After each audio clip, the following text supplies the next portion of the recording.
এইটুকু একদম জাহাঙ্গীরনগর ভার্সিটির মতো একদম পুরোটাই। ওই ভীষণ খারাপ জীবনটা খুবই বৈচিত্র্যময়। কেন? কারণ সৌরভের 8 নাম্বার টুপো ব্যর্থ। আমার অবস্থা খারাপ, সৌরভের অবস্থা খারাপ, ওর নাকি ঘুমাইতেছে না, আবার 7 নাম্বার টুপো ব্যর্থ হইছে। এই জন্যই বলি যে আমার সাথে থাক, ভালো হবে। তাহলে চুরি বিদ্যা শিখবো নাকি? এটা চুরি মানে কৃষ্ণ বিরহের মতো গুড মর্নিং গাইড কে অ্যামাজন রাজশাহী বিশ্ববিদ্যালয়। আল্লাহর কি কুদরত, এই লাড়ির ভিতরে আসবো। আমাদের সামনে সিটি আছে, সেই সিটিতে আবার নতুন একটা বাস খাবো। বাস খেয়ে আমরা আবার এই আখ খেতে বাস খেতে চলে আসবো। আসসালামু আলাইকুম, আশা করি সকলে ভালো আছেন। আলহামদুলিল্লাহ, আল্লাহর রহমতে আমিও বেশ ভালো আছি। আজকে আমরা ক্লাস শেষে যাচ্ছি আখ খেতে, অর্থাৎ আমাদের রাজশাহী বিশ্ববিদ্যালয়ে বিশাল একটা জায়গা জুড়ে কিন্তু আখ বোনা হয়েছে। আখ বা করজা যেটাই বলি না কেন সেটাই কিন্তু বোনা হয়েছে। সেটা হচ্ছে বদ্ধভূমির ওইদিকে, সেই জন্য কিন্তু আমাদের ডক্টর মোহাম্মদ শহীদুল্লাহ ভবন থেকে সেখানে আমরা যাচ্ছি। সেটা কিন্তু বেশ দূরে। ক্লাস শেষে আমরা সবাই মিলে সেখানে যাচ্ছি। আজকে যদিও সন্ধ্যা হয়ে গিয়েছিল, মানে অনেকটা বিকেল হয়ে গিয়েছিল, বিকেলেরও পরে মানে আজানেরও কিন্তু পরে কিন্তু আমরা গিয়েছি। তো অনেকটা দেখতে পাচ্ছেন যে অন্ধকার ভাব। এখন হয়তো অন্ধকার দেখা যাচ্ছে না, একটু পর কিন্তু অন্ধকার দেখা যাবে। আমরা রাজশাহী বিশ্ববিদ্যালয়ের টিএসসিসি স্টেডিয়াম পেরিয়ে আমরা কিন্তু যাচ্ছিলাম, এবং সৌরভ আর মাহিন যেখানে যাবে সেখানে ঝগড়া হবে না তা তো হয় না। মানে সৌরভ আর মাহিনের মধ্যে এত ঝগড়া হয় যেটা কিন্তু বলার বাইরে। এটা রাজশাহী বিশ্ববিদ্যালয়ের নতুন নির্মিত হল। এটার কিন্তু নাম এক একজন এক একটা বলে থাকে। এটার যদিও নিশ্চিত কোনো নাম হয়নি। কেউ বলে মাওলানা ভাসানী হলে ভালো হয়, কেউ বলে কামরুজ্জামান হলে ভালো হয়, তো এখনও ঠিক হয়নি। আর এটি হচ্ছে রাজশাহী বিশ্ববিদ্যালয়ের অন্যতম দূরবর্তী একটি হল, শামসুজ্জোহা হল। এটি কিন্তু রাজশাহী বিশ্ববিদ্যালয় থেকে মানে আমাদের ডিপার্টমেন্ট থেকে বেশ দূরে। বদ্ধভূমি যেতে কিন্তু ওই হলটি দেখতে পাওয়া যায়, এবং ওই হলে কিন্তু মাঝে মাঝে কিন্তু সাপ ঢুকে, কারণ এখান থেকে কিন্তু অনেক বেশি জঙ্গল। আর এখন আমরা যেখানে ঢুকছি, এর আগে এখানে ঢুকিনি, বাহির থেকে দেখেছি। বেশ সুন্দর একটি গেট ছিল এরকম ফুলের তোড়া দিয়ে। আমরা সেখানে গিয়ে সবাই মিলে কিছু ভিডিও করি এবং ছবি তুলি। সেখানে কিন্তু দেখতেই পাচ্ছেন ফুল গাছ ছিল, ফুল ঝাঁকি দিচ্ছিলাম, আমার মাথার উপর পড়তেছিল। বেশ কিন্তু দারুণ একটা দৃশ্য। আর এই যে ভবনটি দেখতে পাচ্ছেন, এটা সম্পর্কে আমি আর কি যতটুকু জানতে পারলাম, এখানে যারা পিএইচডি করে বা বিদেশি শিক্ষার্থী যারা আসে তাদের জন্য আর কি এই হলটি মূলত হল বা ডরমিটারি যাই বলুন না কেন। তো চলুন দেখে আসি সব কিছু। এটা হচ্ছে রাজশাহী বিশ্ববিদ্যালয়ের শহীদ মীর আব্দুল কাইয়ুম ইন্টারন্যাশনাল ডরমিটরি। এইখানে হচ্ছে রাজশাহী বিশ্ববিদ্যালয়ে যারা বিদেশি শিক্ষার্থীরা পড়ে বা পিএইচডি করে তারা এখানে থাকে। এতটুকু আর কি জানতে পারলাম। তো আজকে এটার ভিতরে প্রথম আসলাম। তো বেশ সুন্দর দেখতে পাচ্ছি। এখানে 4 তলা বিশিষ্ট একটা বিল্ডিং। প্রত্যেকটা জায়গায় দেখা যাচ্ছে সিসি ক্যামেরা, লাইটিং বেশ সুন্দর। যেহেতু বিদেশি শিক্ষার্থীরা এখানে থাকে, আমাদের হলগুলো এত সুন্দর করা দরকার। এখানে টিভিও আছে দেখতে পাচ্ছি একটা। এদিকে হচ্ছে আমাদের বন্ধুরা, এদিকে হচ্ছে বন্ধু আয়ন, মাহবুব, মাহিন, সৈকত, সৌরভ, এদিকে রাতুল আছে। মানে বেশ পরিপাটি একটা বিল্ডিং। যেহেতু বিদেশি শিক্ষার্থীরা থাকে তো তাদের জন্য সুন্দর করে তৈরি করছে, আমাদের জন্য এইভাবে করা হোক। এইখানে শহীদ মীর আব্দুল কাইয়ুম জীবন বৃত্তান্ত বলা হয়েছে। 1971 সালে সম্ভবত উনি মারা গেছেন বা শিক্ষক ছিলেন কিছু একটা। এর হচ্ছে বাইরের অংশ হচ্ছে এইখানে খেলাধুলার জন্য একটি কোর্ট আছে, একটা মাঠ আছে ছোট। এছাড়া হচ্ছে এখানে সুন্দর একটা ফুলের তোড় আছে, এবং এখানে সুন্দর অনেক। এই ডরমিটরি আমরা ঘুরে তারপর কিন্তু আমরা যাচ্ছিলাম বদ্ধভূমির দিকে, কারণ বদ্ধভূমিতেই কিন্তু আখ রয়েছে। তো আমরা আখের খোঁজে কিন্তু সবাই মিলে যেতে থাকি। আর এখানে পাশ দিয়ে কিন্তু তেঁতুল গাছ ছিল। তেঁতুল গাছ দেখে অনেকেই তেঁতুল খেতে চাচ্ছিল, কিন্তু তেঁতুল সেরকমভাবে দেখা যাচ্ছিল না। অনেকে কিন্তু পেরে মানে খেয়ে ফেলেছে। এখানে যারা বহিরাগত আছে তারা কিন্তু তেঁতুল খেয়ে ফেলে। সরে উঠবি, ওঠ তাহলে। আরে ওই যে তেঁতুলি তো দেখা যায় না আসলে। তো এখান তো নেওয়া যেত না। তেঁতুল নাই। ওই সামনে আখ খাওয়ার উদ্দেশ্যে যাচ্ছি, কিন্তু পাচ্ছি না এখনো কোথায় যে আখ। এখানে তো দেখলাম 2-3জন মানুষ আখ নিয়ে যাচ্ছে, কিন্তু আমরা পাচ্ছি না আখ যে কোথায় আছে। এর আগে এদিক দিয়ে আসছিলাম একবার, হয়তো আপনারা দেখেছেন, ওই দিকে কাশফুল হয়েছিল, তখন মোটামুটি পানি ছিল, ওই দিক দিয়ে একটু কাদা ছিল। তো আজকে দেখি ঘুরবো, পরীক্ষা শেষ, আজকে পরীক্ষা দিয়ে আসলাম। তো দেখি না, রাস্তার পাশে আছে। তোমরা যাই দেখি, গিয়ে দেখি পাই কিনা। সামনে আখ গাছ দেখা যাচ্ছে, ওই যে দেখতে পাচ্ছেন কিনা জানি না, ওই যে ওইখানে দেখা যাচ্ছে। আসি দাঁড়া, ওইখান দিয়ে আসছেন। হ্যাঁ, এটা ভার্সিটির অংশ না, তোর ভার্সিটি কি মনে করি ওই দিকে একটা মেইন রোড আছে, মেইন রোডের ওই পর্যন্ত ভার্সিটি। আমাদের ভার্সিটি আসলে অনেক বড়। ও বিশ্বাসই করতেছে না যে এটা আমাদের ভার্সিটির অংশ। ওই এর আগে আসিনি এখানে। কোথায় আমরা নাকি আমার মনটা ভীষণ খারাপ। জীবনটা খুবই বৈচিত্র্যময়। কারণ সৌরভের 8 নাম্বার টুপো ব্যর্থ। আমার বন্ধু মাইন যেটা বললো এটা আসলে তার সাথে প্রযোজ্য। সে অনেক চেষ্টা করলো, আজকে 4 মাসে সে মনে করো প্রত্যেক মাসে 2টা করে খেয়ে আজকে 4 মাসে 8টা খেলো। এখন কি খেলো প্রশ্ন আসতে পারবে, প্রশ্ন হলো সে চাকা খেলো, বুঝছেন? এখন আপনারা তো এগুলো জানেন, আমি জানি, কারণ আমি তার সাথে উঠি বসি চলাফেরা করি। আমি মাইন কিন্তু শুরু একটা কথাই বলবো, মাইন দেখো তুমি এগুলো করিও না, বুঝছো? কেন এই দিক দিয়ে যাবো? এখানে কিছু আগ গাছ আছে কিন্তু আমি কিন্তু টপার না, আমি টপার না, মাইন তো 4 মাসে 8টা খাইছে না বলো? মাইন রাধার মতো বিরহের, মানে কৃষ্ণ বিরহের মতো মাইন 4 মাসে বিরহের, 8টা খাইছে। আটটা এই যে সৌরভও কিন্তু ওই যে টুপার 8 নাম্বার, এই যে রবার্ট ব্রুস। আসলে সৌরভ কিন্তু ছেলে ভালো, সবার সাথে ভালো সম্পর্ক, মেয়েদের সাথে বান্ধবী করে, তারপর মেয়েদেরকে বিভিন্ন ট্যাক্স করে, তোমাকে আমি ভালোবাসি এই সেই মেয়েদেরকে সাহায্য মাঝে করে। কিন্তু মেয়েরা তো তার জানে যে শিয়ালের মতলব কি, সাহায্য তো করে যে মতলবের লাগে, মুরগি চুরি করার জন্য আর কি।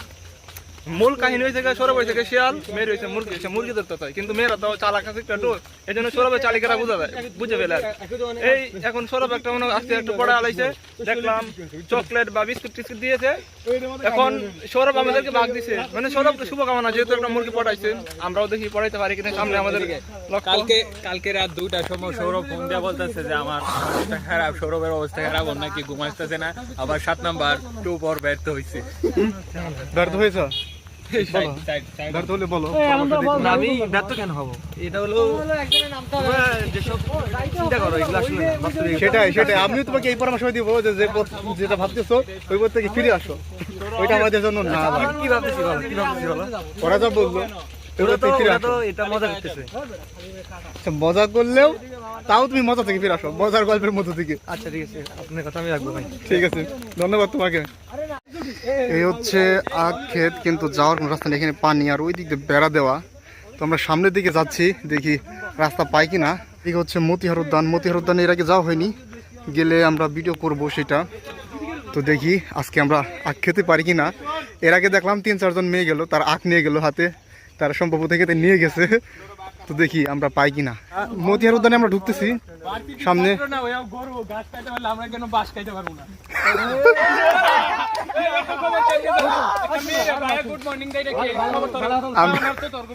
আমরা এসে পড়েছি মতিহার উদ্যান। এখানে সৌরভ কিনে সবাই দুষ্টামি করতেছে, মজা করতেছে। আর ভিডিওতে যা বলেছে সবকিছু বিশ্বাস করবেন না। এটা হচ্ছে মতিহার উদ্যান। মতিহার উদ্যানের একাংশ, ওইদিকে আসলে ভেতরে আসলে মতিহার উদ্যান। তো বেশ সুন্দর। এর আগে আমি আসিনি, বা আমরা কেউই আসিনি এখান দিয়ে। এই বলে না, আমার তো ভাই যে তোমার যাওয়ার প্রয়োজন নাই। এখানে সবাই সৌরভের সাথে দুষ্টামি করতেছে, মজা করতেছে। আমি তো অবাক হয়ে গেছি, এত গভীর কথা সৌরভ জানে কি?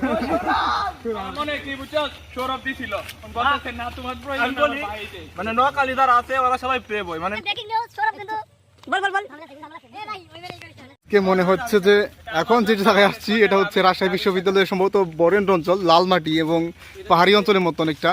এই হচ্ছে আমাদের বন্ধুরা, ব্রাজিলের আমাজন জঙ্গল দেখেন চতুর্দিকে, এটা আসলে জঙ্গলের মতো, একদম পাহাড়ি অঞ্চলের মতো সম্পূর্ণ। আর রাজশাহীর যে বরেন্দ্র বলতে আমরা যাচ্ছিনি, এটা আসলে তারই নমুনা, কারণ এখান দিয়ে লাল মাটি একদম সেরকমটা দেখা যাচ্ছে। আর সামনে আরেকজন পাগলা ব্লগার মাহবুব আলম, তাকেও দেখা যাচ্ছে। এই জঙ্গলে অনেক হিংস্র প্রাণী হ্যাঁ বসবাস করে। হ্যাঁ, তো এখন বড় বড় অজগর ভয় করতেছে না? ভয় করতেছে ভাই, অনেক ভয় করতেছে। তো তুমি এই যে এত ভয়ঙ্কর জঙ্গল দিয়ে যাচ্ছ, তোমার কি ভয় করছে না? কেন যদি ভয় করবে? একটা টাইগার আসে বা শিয়াল সমস্যা নাই, আমরা টাইগার নিজেরা এক একটা টাইগার। তার মানে টাইগার আসলে টাইগারকে তুমি খেয়ে ফেলবা। অবশ্যই টাইগারের সাথে লাগবে, কিন্তু এটা স্বাভাবিক। কিন্তু অয়ন কি করবি বল, তুই তো পারবি না টাইগার সাথে। তোর যে ছেলে সুন্দর, তোকে এমনিতে খেয়ে ফেলবে, তোকে ছাড়বে না। অয়ন হচ্ছে মেয়ে টাইগার।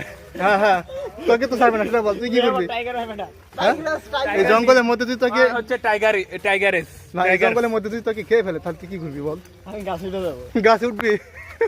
আমরা কি করবো, আমরা তো গাছ উঠতে পারি না।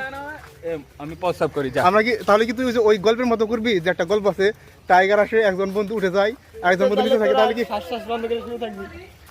তার মানে কি তুই স্বার্থপর বন্ধু? বন্ধু তো এরকমই হয়, নিচের দিকে পানি যায়। আগে আখ খাই, তারপরে বাঘের চিন্তা পরে। কিন্তু সাপ টাপ থাকতেই পারে, কারণ অনেক জঙ্গল তো। এইটুকু একদম জাহাঙ্গীরনগর ভার্সিটির মতো, একদম পুরোটাই এক এক করে। হ্যাঁ, কে লাভ দিবে? লাভ দেওয়া সম্ভব না। এইখানে আবারও বাধা। আসলে ওনারা খাইলো তাহলে কোথা থেকে বল? মুদ হচ্ছে রাবি সিন্ডিকেট করলো। এলে চিকুন, এলে কি খাওয়া যায় নাকি?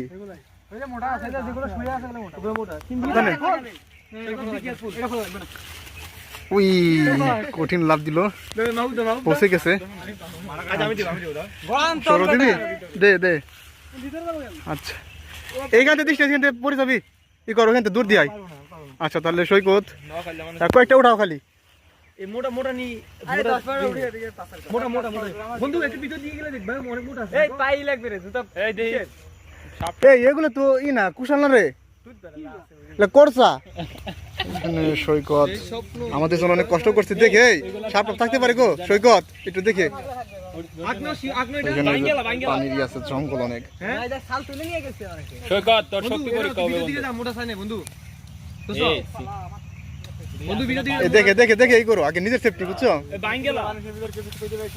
আর না আমার কেউ কি এ বেটা এগুলো তো মানে অপ্রাপ্ত বয়স্ক এগুলো, বন্ধু এগুলো তো যুবক হয় না। আচ্ছা তাহলে অয়ন আগে শুরু কর, বিসমিল্লাহ বলে শুরু কর, তারপরে তুই যে খেতে পারিস তাহলে আমরা খাবো। ঝাপ দে বেটা, ঝাপ দে বেটা। আরে ঝাপ দে না। এই সব সব এই ব্যাগটা না, ভাঙ ভাঙ ভাঙ, লাগ না খাওয়া যায় এই কাজ শুরু হয়ে গেল না রাখ। করছা এটা বেটা, কিন্তু খাওয়া যায়, খাওয়া যায় না তা তো বলতেছি না বেটা, খাওয়া যায়। আচ্ছা দাঁড়া দাঁড়া দাঁড়া দাঁড়া, আসতেছি। তীর বিনিময়ে স্বাধীনতায় আনলে যারা, এখানে এক নালা পাড়ি দিয়েছে সৌরভ, এক নালা পাড়ি দিয়ে সৌরভ আখের জন্য গেছে। সৌরভ নারী নিয়ে টুপ দেয়, আখ নিয়ে টুপ দেয়, সব জায়গায় সব টুপ, সব জায়গায় সব টুপ। সৌরভ মানে অলরাউন্ডার, সৌরভ মানে অলরাউন্ডারের প্রতীক, অলরাউন্ডার, আশার প্রতীক, বিগ্রহের প্রতীক, বিরহের প্রতীক। সৌরভ সব কিছুর প্রতীক, ভালোবাসার প্রতীক, বিরহের প্রতীক, ঠেকা খাওয়ার প্রতীক, টুপারের প্রতীক। মানে সৌরভ মানে অলরাউন্ডার। অলরাউন্ডার। এই দেখে এই দেখে, এখানে তো কিন্তু সাপ আছে রে, সত্যি সত্যি। অয়ন বন্ধু ও শক্তিমান। হ্যাঁ এই যে দাঁড়াও সৈকত, হ্যাঁ হ্যাঁ ওই আসছে ধীরে ধীরে। কেমন লাগতেছে বল তোরা? আমাকে একটা দিয়ে দিল ভাঙ্গা, ভাঙ বেটা।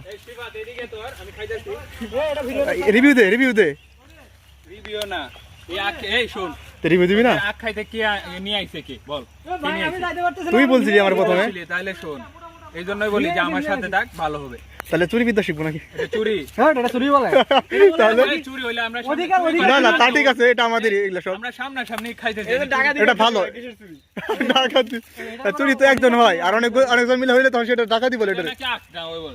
এই ভাই কি করলো? এই হইছে কইছো না, কর্তা তো খাওয়া যান, কর্তা খাওয়া যান তা বলি না, এটা এটা আখ না বেটা, সেটা বলছি, এখনো বলতেছি। মজা সেই সেই স্বাদ। এই কেমন লাগতেছে বল? ওর কাছে নাকি সেই লাগতেছে, মানে সেই এত ভালো লাগতেছে। দাঁড়া দাঁড়া আসতেছি। আসল আখের ফিল পেলাম। হ্যাঁ অনেক বছর পর। মোটা গেছে। আরে এরকম একদম দেশি। এরকম তুলে বেটা ফুল আছে নাকি? এরকম তুলে জীবনে খাইলে তুই তো গ্রামে থাকিস নি, ওই জন্য গ্রামে এরকম চুরি হয়, যদি আমিও করি না কখনো এরকম। এত কষ্ট। অনেক কষ্ট। ছুরি বিদ্যা মহাবিদ্যা যদি না পরে ধরা, যদি ওগুলো আমাদেরই সম্পদ, আমরা না খেলেও আমাদের বার্ষিকী, এগুলো সবগুলো আমাদের। এটা আমরা ঘর বানবো, সংসার করবো, সব কিছু করতে পারবো।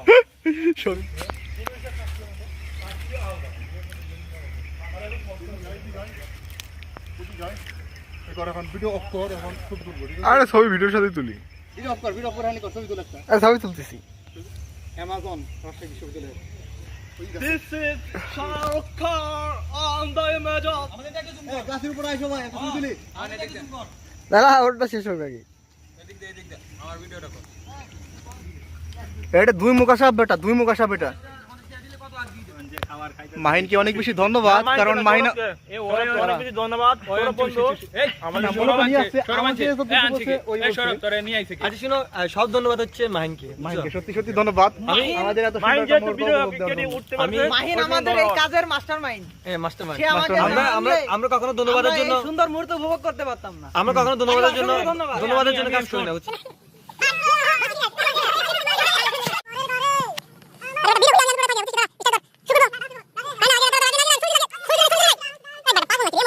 আমি যে না তোমার তোমাকেও ধন্যবাদ, সৌরভকেও ধন্যবাদ। আমি না আসলে ওই কেমনে আজ খাইতো। Thank you everyone. আমার ধন্যবাদ লাগবে না, আমি ধন্যবাদের জন্য বলছি। এই সবাই আমাকে ধন্যবাদ দাও। তোমাকে অসংখ্য ধন্যবাদ। সবাইকে ধন্যবাদ, সবাই আমরা সবাইকে ধন্যবাদ দেই। স্যালুট, মাহিনকে স্যালুট, চলুন স্যালুট। এই অয়ন কিন্তু ধন্যবাদ দিসনি একবার মাহিনকে, হ্যাঁ ওয়ান আমারে ধন্যবাদ দেয় নাই। একবার দিসনি। এত সুন্দরভাবে বাস খাওয়ানোর জন্য মাহিনকে অসংখ্য ধন্যবাদ। তোরা সিটিতে বাস খাইছস না আবার আরেকটা বাস খাওয়াইলি। আল্লাহর কি কুদরত, এই লাঠির ভিতরে শরবত। নাচো নাচো নাচো। দেখছো আমার বন্ধু মাহিন চাকা হওয়ার পরে এত খুশি। অসাধারণ লাগছে, আজকের দিনটা সত্যি ভোলার মতো নয়। পিকনিক আসছি মনে হচ্ছে। তোমাদেরকে বাকি তোর নামবি নাকি ঢুলতে থাকবি, বল নাম নাম আস্তে আস্তে। সেরা সেরা নাম এক এক করে, আর কত সেরা সেরা বলবি নাম। তোমার এলাকা ছেড়ে যাচ্ছি, ফিলিং করছো হোক, আমি তোমার এলাকা ছেড়ে আসা লোক। আহা কি সুন্দর ডায়লগ রে। আমরা পরে যান, আমরা এই যে এই ভিডিও রিয়াজ দেখলে রিয়াজ বলবে কি আমাকে নিস না কেন, যেটা বললো রিয়াজ বলবে এটা। শুক্রবারে আমরা আবারও আসবো, আমাদের সামনে সিটি আছে, সেই সিটিতে আবার নতুন একটা বাস খাবো, বাস খেয়ে আমরা আবারও এই আখ খেতে বাস খেতে চলে আসবো। এই পর্যন্ত আমাদের সঙ্গে থাকুন, অসংখ্য ধন্যবাদ। শুভেচ্ছা এবং অভিনন্দন। যেহেতু আমরা আজকে দুইটা বাস খেয়েছি, একটা সিটিতে আর একটা থেকে নিয়েছি চিকন বাসটা আমরা আখি খেয়েছি। নয় মামা, পুরো আগুন আগুন, সেরা সাথে শুধু? অনন্য, মানে মানে কি মানে কাকুলি সৌরভের অনন্য। মধুর হয় সেটা আমরা এখানে আসলে জানতাম না। মাহবুবাড়ি মাইনকে অসংখ্য ধন্যবাদ। মাইন আমার বন্ধু মাইন একটা চাকা খাইছে, চাকা খেয়ে সে অনেক ক্লান্ত, সে বললো আমি কেন চাকা খাবো, বাস খাবো, তোরও খা। এই জন্য মাইন এই তো সিটিতে বাস খেলাম একটা, এখন আমার বাস খাইতেছে, অনুমতি থাকবে না কেন? এরকম অনুভূতি হয় নাকি জীবনে? তা তো অবশ্যই, ভার্সিটির ক্যাম্পাসে এত সুন্দর জায়গা আছে এত জানতামই না। খাই নাই কোনোদিন গাছ থেকে তুললা। বহুত খাইছি, রাত 7টার দিকে যায়, রাত চল তাহলে চলে যাই আর কি। শুনো, তুমি আমাকে ভুলে যেতে পারো, কিন্তু আমার বন্ধুরা আমাকে ভুলে নাই, বুঝছো? তারা আমাকে এখানে নিয়ে আসছে, কারণ আমার মন খারাপ অনেক। ও সৌরভ এই ইমোশনাল মারছে। তুমি যে সৌরভকে শেখাটা দিয়ে লাই। এই সৌরভই আবার 2 দিন এই সৌরভ এই যে তুমি কি বিচার করো, তুমি কি এই সৌরভ বাবা, এই সৌরভ তুমি জানো কে? এই সৌরভ আমাদের ইমোশন। আজকের দিনটা সত্যি ভোলার মতো নয়, কারণ এতটা আনন্দ করলাম, মানে বিশ্ববিদ্যালয় আসার পর মনে হয় আজকে সবচেয়ে বেশি আনন্দ হলো। ধন্যবাদ একটু ভালোভাবে দিয়ে বেড়া। শুধু ধন্যবাদ তো সবাই দেয়। আর কিভাবে চাষ রে ভাই, আমি তো আজ খেলামই না, আমি আজ খেতে আসছিলাম, শুধু এই যে আনন্দটা উপভোগ করলাম এইটুকুই, আমি তো পাইনি বেটা। এই ওই আয়শা আকের নাম কি বললো? করছা খরচা বললে তুই আঁকড়ে দর্শন করে দিবি। সৌরভ মানেই চাপাবাজ, এই জন্য অলরাউন্ডার, প্রেমিক। বৃহস্পতিবার কি সরদাবাদে পরীক্ষা কে বললো?